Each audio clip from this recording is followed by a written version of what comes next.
Cuando el Diario de Sevilla me propuso este proyecto, la verdad es que no me lo pensé dos veces, por dos razones: por la gran pasión que tengo por la historia narrada con imágenes de archivo y por el cariño que le tengo a Sevilla. Si ustedes me lo permiten, estaremos juntos en 12 ocasiones, 12 DVDs, y lo llamaremos Sevilla Recuperada. Utilizaremos imágenes de un gran valor, de archivo fílmico, y testimonios de esos hombres o mujeres que fueron de alguna manera protagonistas o testigos de nuestra historia, de la historia de los españoles, de los andaluces y, por supuesto, de los sevillanos. Y abarcaremos el periodo comprendido entre 1896, con la aparición del cinematógrafo en España. Terminaremos en 1975, con la muerte del anterior jefe del Estado, el general Franco, y la instauración nuevamente de la monarquía. En este primer capítulo nos remontaremos a los comienzos de todo, la aparición de los primeros operadores de cine, y podremos ver imágenes, por ejemplo, de la infanta La Chata en Sevilla, con un automóvil de los primeros que aparecieron en esta ciudad, o la llegada de los héroes del Plus Ultra, entrando por las aguas del Guadalquivir a esta ciudad, la aparición de los primeros electrodomésticos, la moda, la guerra de Cuba o la guerra de África, la exposición iberoamericana, la Semana Santa en 1920 o aquel gran Zeppelin en los cielos de Sevilla. Pero desde luego, lo que sí que les voy a proponer es que a este primer capítulo de alguna forma le llamemos algo que es así: el cinematógrafo es el notario de nuestra historia.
El cinematógrafo, notario de nuestra historia, es el gran testigo del siglo XX.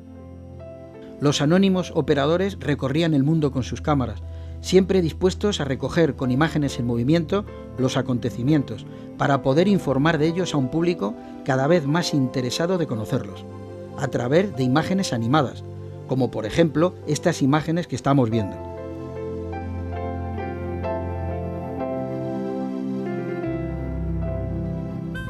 Corría el año 1896 y un operador llamado Promio obtuvo permiso de la reina regente, doña María Cristina, para captar las evoluciones de la Guardia en el patio de la armería del Palacio Real y distintos ejercicios de la guarnición de Madrid.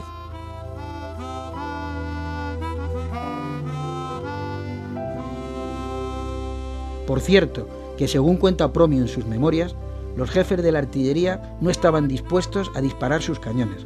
Solo lo hicieron al recibir una orden directa de la reina, a la que el cinematógrafo había cautivado. Asimismo, recogió la llegada a la plaza de toros del Matador con su cuadrilla y los picadores, en un día de corrida de toros.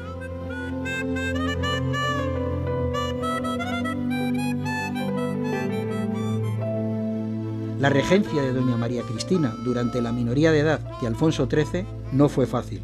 Fueron tiempos difíciles. Cánovas fue el principal artífice de la restauración y había una gran inquietud social y abundantes fermentos revolucionarios de todo signo.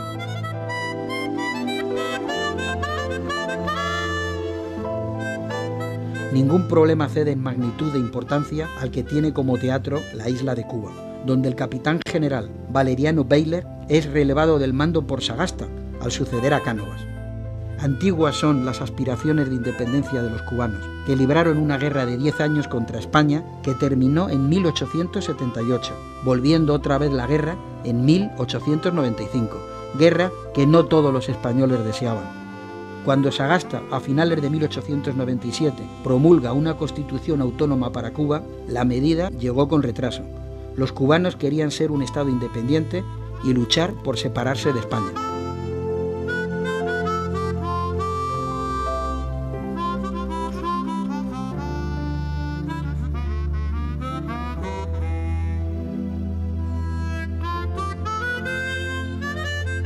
El 17 de mayo de 1902, al alcanzar la mayoría de edad, era coronado como rey de España Alfonso XIII.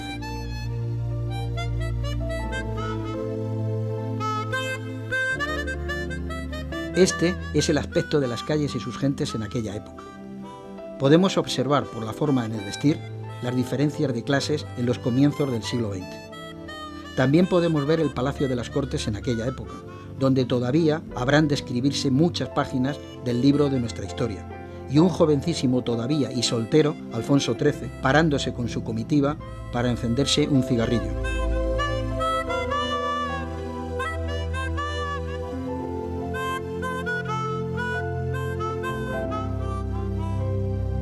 El siglo XX es el siglo de la aviación. El 17 de diciembre de 1903 se consigue volar con un biplano durante unos minutos en Dayton, Estados Unidos. Nuevamente el cinematógrafo daría testimonio de este momento histórico. Y también estuvo presente el mismo año para recoger imágenes de los primeros automóviles que llegaron a España. El avión, el automóvil y el cine van a caracterizar nuestro tiempo, cambiando los modos de vida y las costumbres sociales. La conquista del aire era el reto que se había planteado el hombre del siglo XX. Esa conquista tiene nombres españoles, como el de Leonardo Torres Quevedo, inventor de un dirigible, cuyo vuelo de prueba en París recoge el cinematógrafo. Se bate la marca mundial de velocidad, 83 kilómetros y 200 metros en una hora.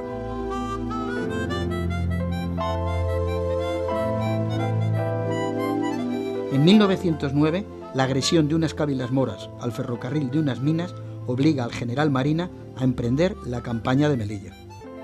Al poco de iniciarse, nuestras tropas sufren un trágico descalabro en el Barranco del Lobo. El ejército de Marruecos, mandado por el general Marina, no podía emprender nuevas acciones sin los refuerzos que habían de llegarle de la península. Para proteger a Melilla de las incursiones de las cávilas, muy envalentonadas, se fortificó el campo melillense.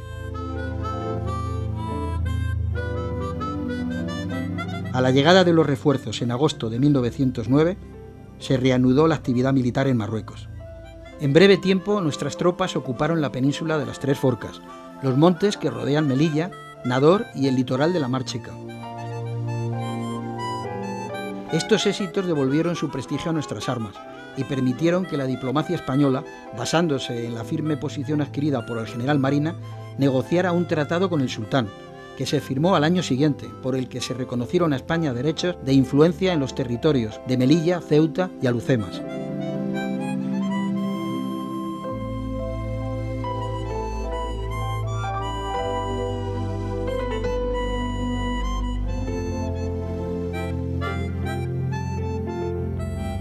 Una nueva figura comienza a despuntar en el mundo del toro, Juan Belmonte, que ya de novillero era aplaudido por su temeridad y arrojo, y era considerado por los aficionados de entonces como el renovador de la fiesta nacional. En estos primeros años del siglo, los toros son toros, bravos, astifinos, robustos, con casta y trapío. Belmonte impuso un estilo distinto, poco o nada visto hasta entonces, un toreo en el que el matador mandaba sobre el astado.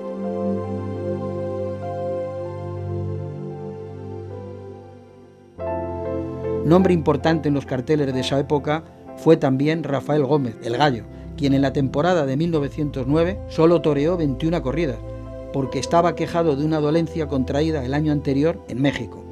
Su hermano José, captado junto a él por la cámara, a un novillero en estas fechas, se hizo famoso con los sobrenombres de Gallito y Joselito.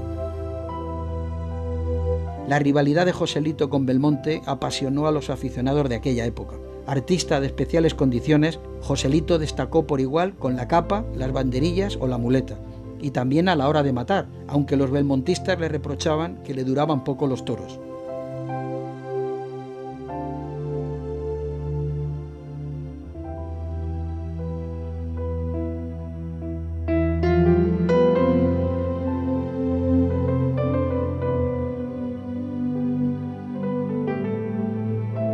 El cine, vehículo de cultura, comienza a ser llamado el séptimo arte o el arte del siglo XX. En aquellos comienzos contó también con nombres españoles, como el de Margarita Xirgu. La película se titula Alma torturada.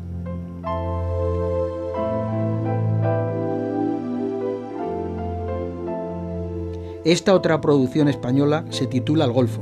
Son sus protagonistas Irene López Heredia y Ernesto Vilches.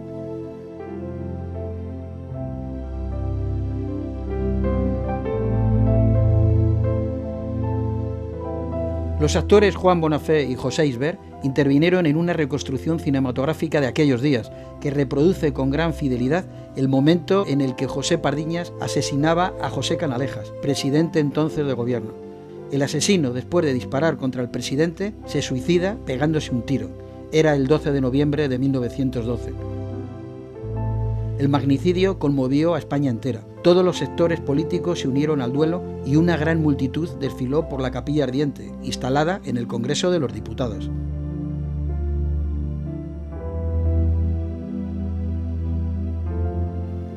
Alfonso XIII presidió el cortejo fúnebre. Se rindieron a Canalejas los mismos honores que a Cánovas del Castillo, los correspondientes a capitán general del ejército con mando en plaza. No se recordaba un sepelio tan concurrido. Canalejas fue enterrado en el Panteón de Hombres Ilustres de la Basílica de Atocha, y a su viuda se le concedió el título de duquesa.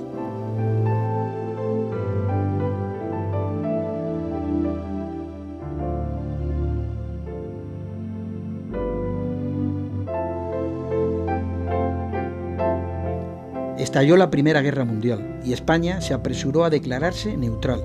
No tenía ningún compromiso con ninguno de los contendientes. La neutralidad repercutió en el auge de la producción minera e industrial. Ambos bandos necesitaban abastecerse de nuestras materias básicas y productos manufacturados. La industria vivió una etapa de expansión.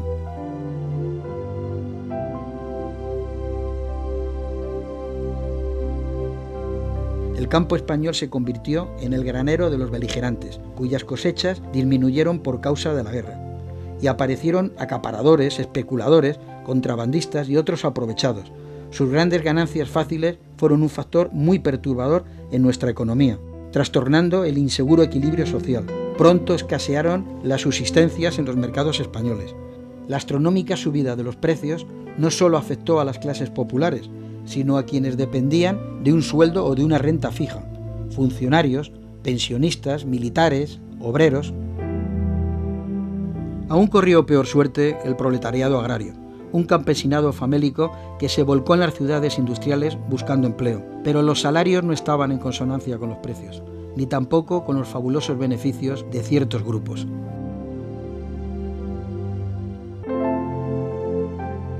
El temor a los atentados anarquistas hizo extremar las precauciones a las autoridades de aquella época, como fue el caso de la infanta Isabel, la popular chata, que visitó Sevilla para inaugurar un patronato obrero de casas baratas.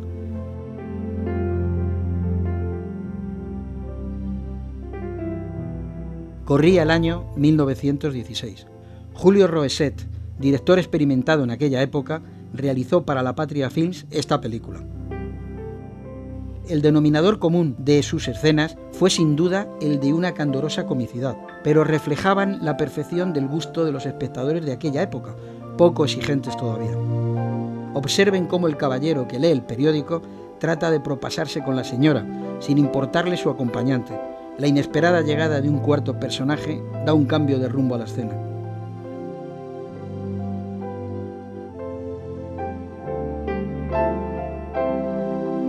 El director no reparaba en gastos. La pareja de recién casados emprendía su viaje de bodas en un automóvil que ya quisieran hoy muchos coleccionistas. A veces Julio Roeset se sintió tentado por el melodrama, como en El abandono, película folletinesca de la época.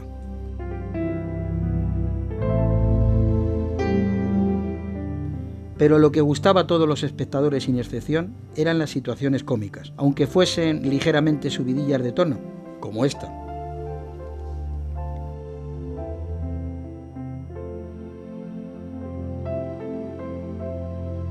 La obsesión de los directores de cine en aquel tiempo era la acción. Exigían mucho dinamismo a los actores. Los cineastas de aquella época decían que el cine era el arte del movimiento. Era costumbre entonces finalizar las películas como las funciones teatrales, saludando a los artistas al respetable público. La guerra de Europa supuso la mayor concentración de material bélico que se había visto nunca. Aparecieron nuevas armas de combate, la aviación,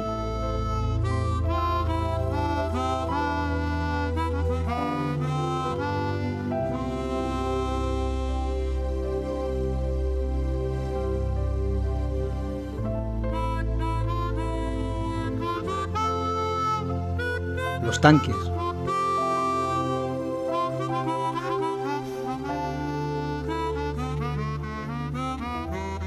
los gases, los lanzallamas. En el verano de 1917, la contienda entró en su fase final.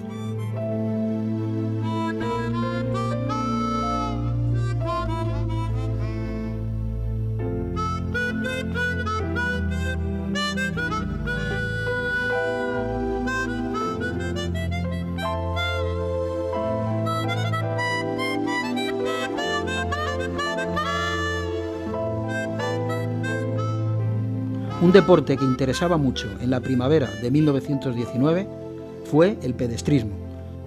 Aparecieron nuevos valores entre los jóvenes atletas de aquella época. Juan José Martínez, Marcos Rivero y Jesús Fontana. También por aquella época comenzaron a interesar las carreras de automóviles.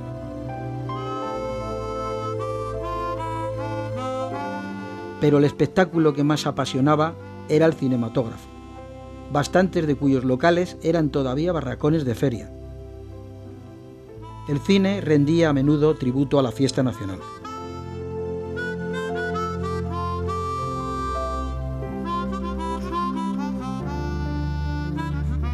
Esta película se basa en el éxito del cuplé El Relicario, creación inimitable de Raquel Meyer, dirigida por Ricardo Baños. La producción se titula Los arlequines de seda y oro o La gitana blanca. Esta es la escena cumbre, cuando Raquel acude desesperada a la enfermería y descubre que el hombre que ama, el torero herido, tiene en el cuello una señal idéntica a la suya. Son hermanos. El drama de un amor imposible. Una convulsión revolucionaria sacudía el campo andaluz desde hacía ya un año.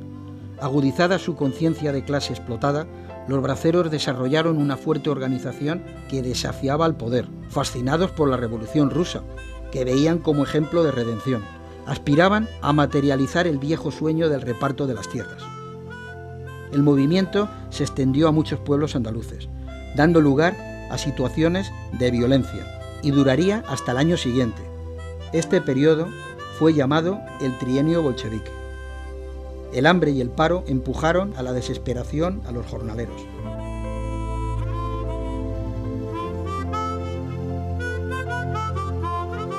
En Versalles, vencedores y vencidos llegaron a un acuerdo. Clemenceau consiguió imponer sus condiciones a los alemanes. El 28 de junio de 1919, a las 3:30 de la tarde, se firmó el Tratado de Paz. Todos cuantos presenciaron el acto, en el Salón de los Espejos, tuvieron conciencia de estar viviendo una jornada histórica. Clemenceau proclamó: se han tomado todas las precauciones y garantías. La paz será duradera. Bella ilusión. Clemenceau se equivocaba, pero no lo sabía. Bien es verdad que no era el único en creerlo, al ver las firmas de los delegados germanos en la última página del tratado. 27 potencias vencedoras firmaron el documento, pero los vencidos no le llamaron tratado, sino dictado, por sus cláusulas vindicativas que encerraban el germen de futuros quebrantos para la humanidad. El momento, sin embargo, era de euforia. Apenas un mes después, el 14 de julio, en el aniversario de la toma de la Bastilla, los triunfantes mariscales, entre ellos el mariscal Pétain, encabezaban en París el desfile de la Victoria. Lugar destacado ocuparon en la brillante parada militar el general Pershing, que mandó las fuerzas de los Estados Unidos. La Primera Guerra Mundial había terminado, pero nosotros seguíamos en otra guerra, la guerra marroquí, con el sacrificio siempre impagado de nuestros soldados de reemplazo.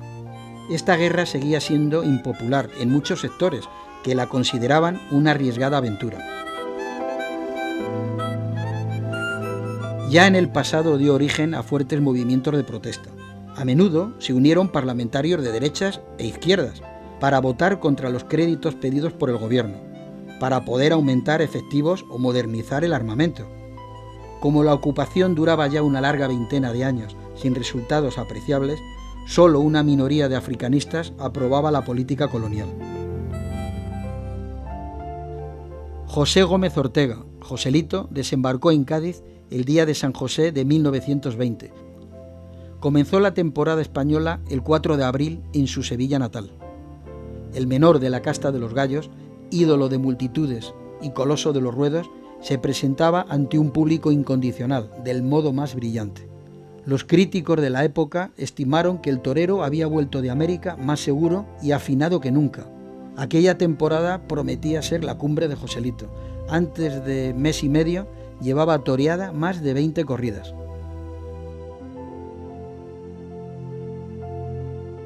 Llegó la Semana Santa y con ella en Sevilla las tradicionales procesiones.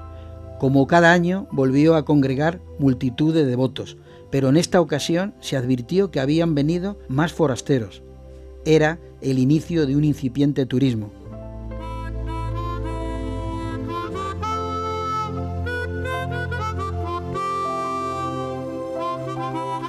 Deseoso de alejarse de Madrid, donde no tuvo éxito en la corrida de San Isidro, Joselito se ofreció a torear en la Feria de Talavera de la Reina, el 18 de mayo de 1920.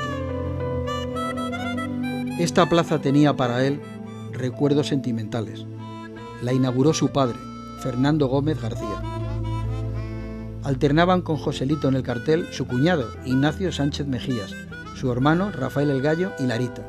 Joselito advirtió que a causa de algún golpe recibido en la dehesa, el toro veía de lejos, pero no de cerca, por lo que lo toreó más con la voz que con el capote. En el último tercio, cuando ya Bailaor parecía dominado, se arrancó con inesperada violencia. Joselito le ofreció la muleta, pero el bicho fue derecho al bulto.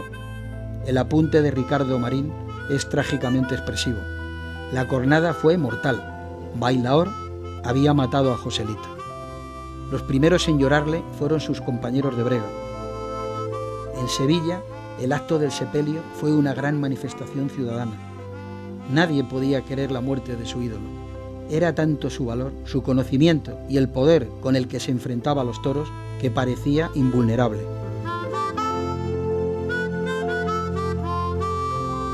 La prensa dijo que Joselito había muerto sin hacer testamento y calculaba que desde 1908 había reunido un capital de 3 millones de pesetas de aquella época, 14 caballos de monta, valiosísimas alhajas que no usaba y una casa.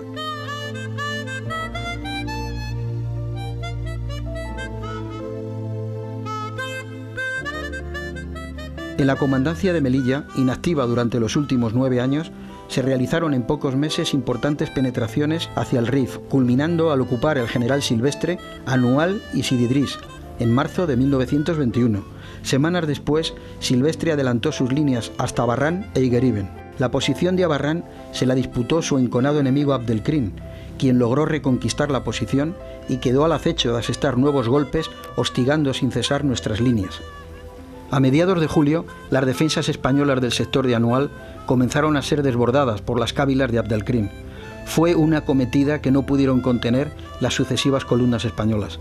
Para intentar restablecer la línea, acudió al frente el propio general Silvestre, con todas las fuerzas de que disponía. Silvestre no consiguió socorrer Igueriben. Desde más allá del río Nécor llegaron los refuerzos rifeños de Abdelkrim, volcándose incontenibles por un terreno cuyos defensores solo lo cedieron con la muerte. Anual quedó cercado. Abdelkrim preparó el asalto final.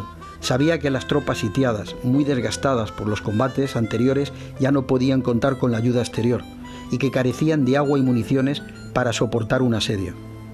La jornada definitiva fue el 22 de julio. El desenlace fatalmente adverso. La caída de Anual permitió que Abdelkrim ocupara las regiones de Beni Ulisek y Beni Said, anulando cualquier intento de resistencia. Los periódicos de la época lanzaron a la calle ediciones especiales. Se confirmaba que el general Silvestre había muerto, y con él los coroneles Manella y Morales, el teniente coronel Manera, el comandante Hernández, el capitán Sabater y otros jefes y oficiales de su Estado Mayor. Al conocer la magnitud del descalabro sufrido en Melilla, vibraron todas las ciudades españolas. La intuición popular no se equivocó al calificar de gravísimo el momento. La gente se lanzó a la calle en todas las capitales españolas. El domingo 24 de julio de 1921 atracó en el puerto de Melilla, procedente de Ceuta, el transporte Ciudad de Cádiz, con 4.500 soldados, al mando del general de brigada José Sanjurjo. Le acompañaban el teniente coronel Millán Astray, jefe del tercio, con 2 banderas mandadas por los comandantes Franco y Fontanés, y el teniente coronel González Tablas, jefe de los regulares indígenas. El 1 de agosto, Berenguer disponía ya de unos 14.000 hombres. Muchos de ellos no eran soldados experimentados, pero constituían un contingente defensivo considerable. La fortificación de Melilla se hizo siguiendo la línea que existía antes de 1909. Se contó con globos cautivos, que servían de puestos aéreos de observación artillera. El 8 de septiembre, la primera bandera de la Legión recibió orden de proteger Casabona, puesto avanzado clave en la defensa de Melilla. Los regulares protegían el flanco de este avance. En el curso de los combates cayó herido su jefe, el teniente coronel González Tablas. Se cometió la reconquista de Nador cuando aún no se había cumplido mes y medio de su pérdida. Fue el primer encuentro de importancia que sostuvieron nuestras tropas desde el desastre de Anual, el verdadero comienzo de la contraofensiva.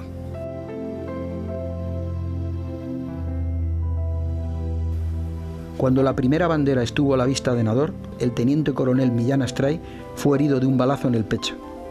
El comandante Franco se hizo cargo del mando de la Legión.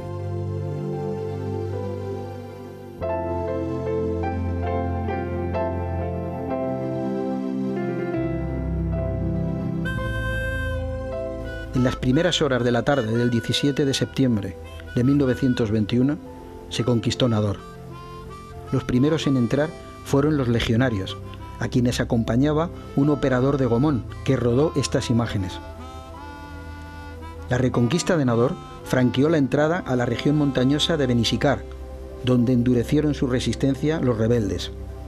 En Melilla, la cámara enfoca el campamento de Cabrerizas Bajas, en una pausa de los rudos entrenamientos a que sometían a los jóvenes, hasta adaptarlos a las singulares condiciones de la lucha en tierras africanas.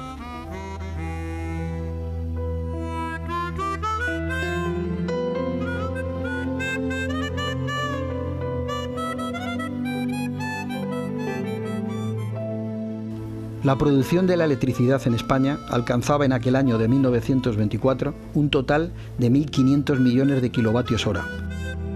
La llegada de la energía a centros industriales que antes carecían de ella modificó notablemente amplios sectores económicos que se modernizaron en aquel año. Se electrificaron algunos talleres y en parte la agricultura.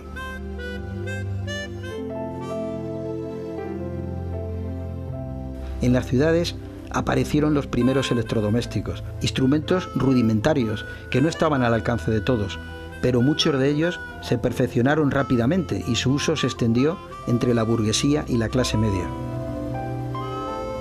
El sector eléctrico absorbió en 1924 una inversión de capital del orden de los 300 millones de pesetas. Decididamente, en materia hidroeléctrica se estaba ya muy lejos de lo que fueron los comienzos de este siglo.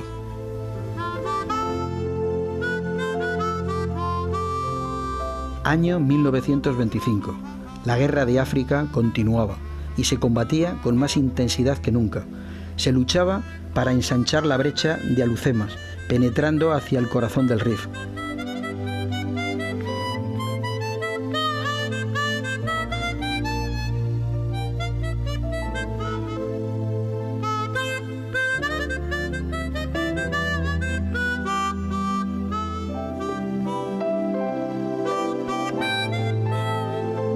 El general Fernández Pérez mandó una segunda brigada de desembarco y desbarató la contraofensiva enemiga. Las alturas de Masmús y Morroviejo fueron atacadas frontalmente por los legionarios del coronel Franco, que conducía personalmente a la 6ª y 7ª banderas del tercio. Informaba el general Saro que el enemigo africano comenzaba a estar desmoralizado, según se desprendía de los interrogatorios de los prisioneros, efectuados por el coronel Godet.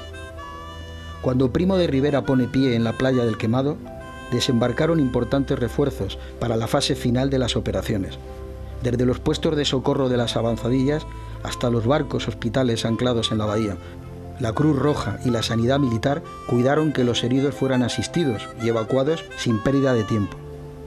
En la batalla de Alhucemas se infligió un duro quebranto contra Abdelkrim, a pesar de que éste contaba con 60.000 hombres. El ejército español demostró un alto nivel técnico. La bravura y el temple de nuestros soldados se mencionaban con elogio por el general Sanjurjo, que mandó la misión del desembarco. Resalta la capacidad de nuestra armada, que actuó con gran eficacia.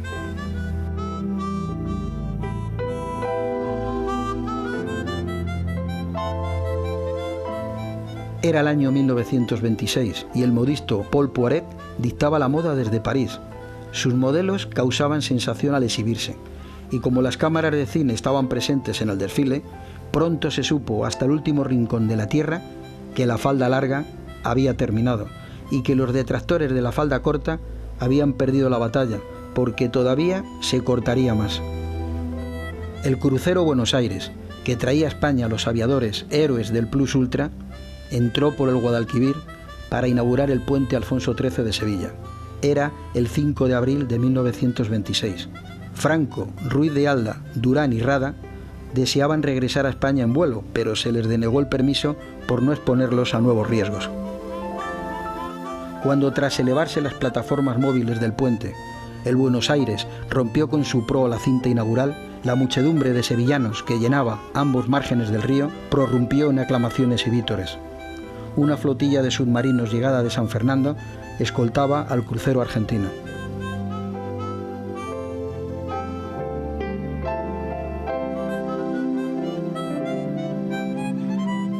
El 27 de mayo de 1926, Abdelkrim se rindió a los franceses en el campamento de Targhis.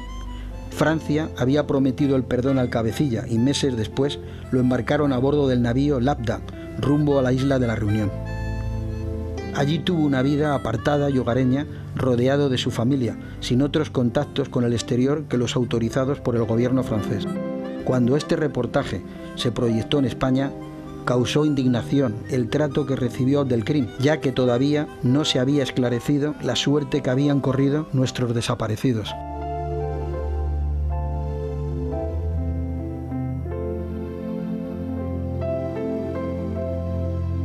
A finales de 1927, la gran mayoría de los soldados que combatieron en las campañas de los 2 años anteriores volvieron a España.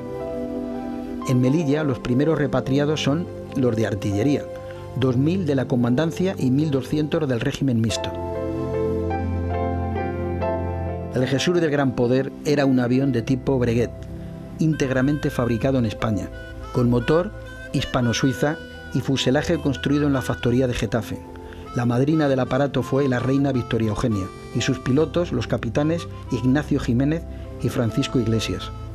La bendición fue el 28 de abril de 1928, efectuándose desde entonces importantes vuelos de prueba. El vuelo final se emprendió el 24 de marzo de 1929, partiendo de la base de Tablada, en Sevilla. Jiménez e Iglesias pretendían, sobrevolando el Atlántico, batir la marca mundial de distancia, que ostentaban desde el año anterior los italianos Ferrerín y Del Pret. Probarían al menos la eficacia alcanzada por la ingeniería aeronáutica española, ya que hasta el último tornillo del Jesús del Gran Poder era español. El dibujante Martínez de León decoró el fuselaje del avión. Para el despegue fue preciso alargar la pista del aeródromo de Tablada. El avión cruzó el Atlántico a un promedio de 200 km/h. Por los vientos contrarios se vio obligado a aterrizar en Bahía el 26 de marzo, llegando 2 días después a Río de Janeiro. 20 horas empleó en el salto del océano, estableciendo correctamente el rumbo con el cálculo astronómico, pero no se batió la marca de Ferrerín y del Pret. Visitaron al aviador portugués Gago Coutinho, que 6 años antes había cruzado el Atlántico desde Lisboa a Brasil en hidro. El periplo americano del Jesús del Gran Poder se prolongó visitando diversos países. Este es el recibimiento a los aviadores en Buenos Aires, en el aeródromo de Palomar. Era la tarde del 4 de abril de 1929. El avión procedía de Montevideo. Empleó 40 minutos de vuelo para salvar la distancia entre las dos ciudades. Estaba todavía fresco el recuerdo del vuelo del Plus Ultra y por eso los pilotos del Jesús del Gran Poder fueron acogidos calurosamente en ambas orillas del Río de la Plata. En Buenos Aires les saludó el escritor Ramiro de Maeztu, embajador de España.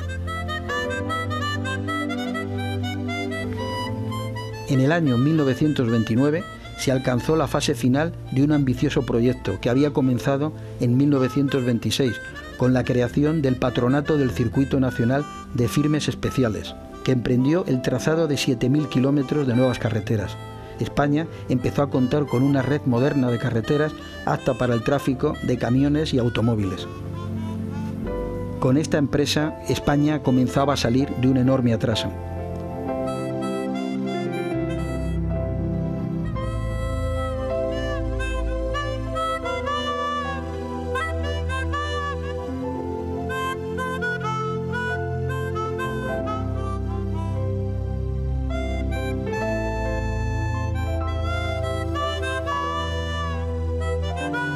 Al mejorarse las carreteras hubo mayor demanda de automóviles, algunos de los cuales eran producidos por la industria nacional.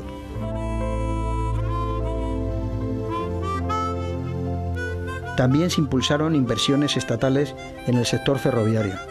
Esta es la fábrica Escoriaza, dedicada a fabricar vagones. Se remozó gran parte del material móvil, que era muy anticuado e incómodo.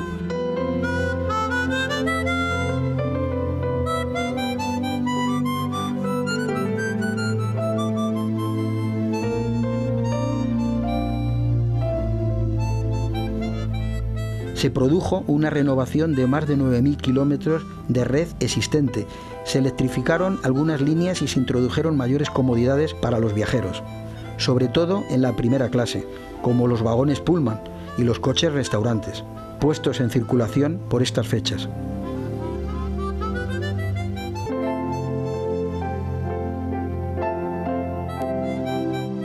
Esta soberbia plaza de España de Sevilla y su palacio corazón de la Exposición Iberoamericana, inaugurada en esta ciudad en 1929, los creó el arquitecto Aníbal González, autor además de otros notables edificios del certamen. Este hombre, desgraciadamente, no logró presenciar la inauguración de la obra a la que se había consagrado con tanto entusiasmo.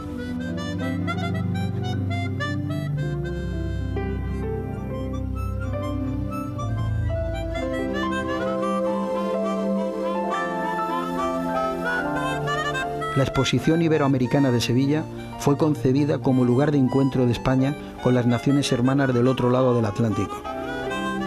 Las obras de la exposición dieron trabajo a muchos peones inmigrantes, pero cuando terminaron, la mayoría de ellos quedó en paro, agravando el problema social que pronto estallaría con fuerza en Sevilla. El 9 de mayo de 1929, Alfonso XIII declaraba inaugurada la Exposición Iberoamericana. Le acompañaban la reina Victoria Eugenia y las autoridades de la ciudad, con el comisario regio del certamen, José Cruz Conde. Este es el aspecto nocturno de la exposición. Miles de bombillas adornaban los edificios de las avenidas del recinto. También los monumentos sevillanos, como el dedicado a Gustavo Adolfo Bécquer. El más lucido festejo de los celebrados durante la exposición sevillana tuvo lugar en el Guadalquivir, cuando arribó a su puerto la carabela Santa María, réplica exacta de la que llevó Colón al Nuevo Mundo. Alfonso XIII y la familia real subieron a bordo. Los recibió el capitán de navío Julio Guillén, Bajo su acertada dirección se reconstruyó la carabela, atendiéndose en todo a la nave original.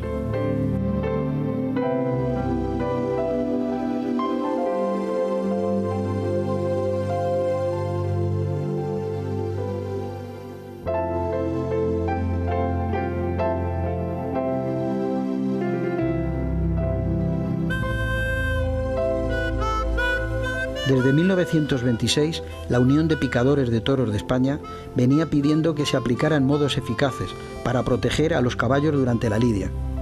Deseo compartido no solo por los aficionados, sino también por el público en general. A todos preocupaba que la lidia se convirtiera en un bárbaro espectáculo durante el tercio de varas. Muchos aficionados, algunos de alto porte intelectual como Ortega y Gasset, aun siendo entusiastas de la fiesta, no dudaban en vituperar las trágicas escenas cuyos protagonistas eran los caballos de los picadores, y reclamaban medidas protectoras. Una minoría de aficionados se opuso alegando que la fiesta perdería pureza estética si los caballos aparecieran rodeados por los faldones de los petos. Ya en la Feria de Abril, en Sevilla, se vio que un primer intento de utilizar petos defensivos levantó encendidas polémicas. Por ello, se elogió al gobierno de Primo de Rivera cuando, a instancias de la Unión de Picadores de Toros, zanjó la cuestión. Se suprimiría para siempre la carnicera barbarie de los ruedos. Una comisión técnica nombrada por el gobierno examinó los 10 modelos de petos que se presentaron a concurso. Unos entorpecían los movimientos del caballo, otros los del picador, y casi todos protegían escasamente a ambos. Pero se diseñaron nuevos modelos en los que se introducían ciertas modificaciones, y de ellos se eligieron 5 para probarlos en la novillada que se celebraba el domingo de Piñata. Ese día, 6 de marzo, el ganado era de Moreno Santamaría. Los diestros, Gitanillo, Susanit y Corpas. El tiempo no acompañaba y los novillos tampoco. En cuanto a la prueba, no fue satisfactoria, pero el señor Bazán, director general de seguridad, anunció que se seguirían estudiando otros modelos hasta encontrar el más adecuado. Acontecimiento destacado es la visita del Zeppelin a Sevilla, el 16 de abril de 1930. El gobierno español había concedido al alemán un mástil de amarre en el aeródromo de Tablada, escala indispensable en el servicio de vuelos regulares entre Alemania y Estados Unidos. Alfonso XIII acudió a recibir el vuelo inaugural.